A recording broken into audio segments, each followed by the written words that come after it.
Yo, what is going on? My name is Dylan, and today I'm going to be showing you how I made a simple boom bap beat. A year ago, I made a MIDI pack, and I'm not going to lie, a lot of the melodies I made for it wasn't the greatest, but this one, this D harmonic minor at 150 BPM one, sounded really good at a lower BPM, and when I put it up to 150, I was like, what?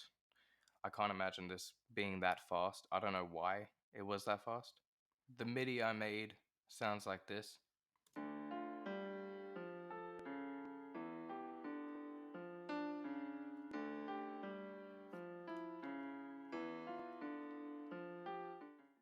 I used one of Logic's stock pianos called the Steinway Grand Piano.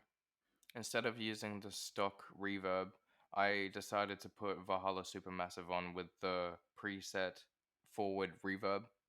I added a pad, and in order to give it a darker sound, I used the chords D minor and E diminished. The pad I'm using is from Spitfire Audio, and it is in the synth pads library, and I just chose the fourth one. I knew I wanted to add my own reverb, so I decided just to get rid of the reverb, and then I sent it to the same bus as the piano. This is what the pad sounds like.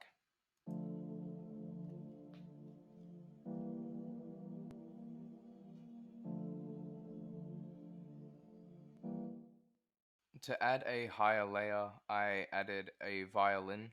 The violin melody is built by minor seconds, minor thirds, and major second intervals to give it a darker sound. This is what the violin sounds like.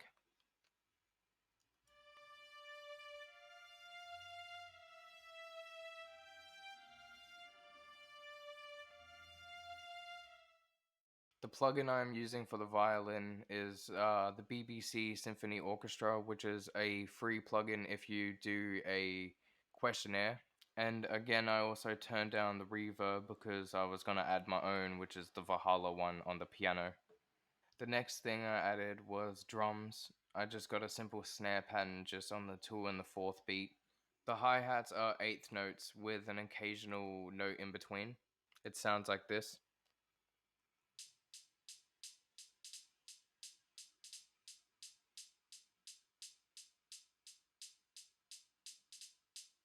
I then added a perk loop that I got from Cymatics. I then pitched it down by 3 semitones. As you can see, it says the perk loop is 115 BPM. In order to change the BPM for any audio file and have it in time, you just drag your audio file into Logic and then you change it to the correct BPM. So for in this case, it would be 115 BPM. And then what you want to do is press Command F and then press on this little tab here and choose Flex Time Polyphonic, and that will allow you to change the BPM without it going off time. I added an open hi-hat, and to change it up, I put the notes on separate tracks and pan them.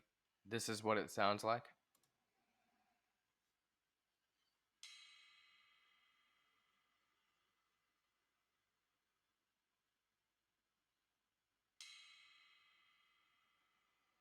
And this is what I have for the kick.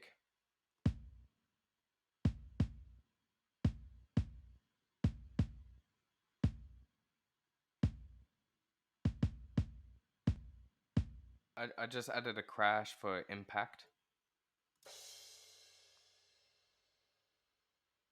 I then made a summoning stack for the drums, and in order to do that, you just go down to the tracks you want, select them, and double click them, go to create track stack, and if you want to put effects on them like reverb all at one time, you just use the summoning stack. This allows you to send it to a bus and add your own reverb. And for the drums, the reverb I use is the Valhalla Supermassive, but with the dirty snare preset. The last thing I had to add was a bass, and I suck at playing the real bass, so I decided just to use a VST. The way I built the bass line, I did it similar to the violin. I used a lot of minor thirds, minor seconds, and major seconds. This is what it sounds like.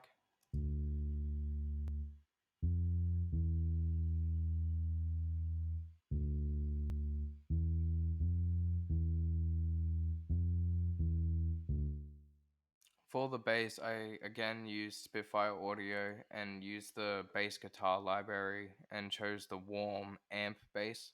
And I turned this all the way up to 100%, turned off reverb. I don't think it has reverb on there anyway. And then I added a compressor with the preset vintage bass. And then I added overdrive and turned the drive up to 8.25 and left the rest the same. Alright, I just bounced everything in place just to lower my CPU. I'm not going to arrange this beat, but if you're going to arrange yours, I suggest arranging it first and then bouncing it in place. Hopefully you enjoyed the video. I'll see you in the next one. This is what the beat sounds like all together.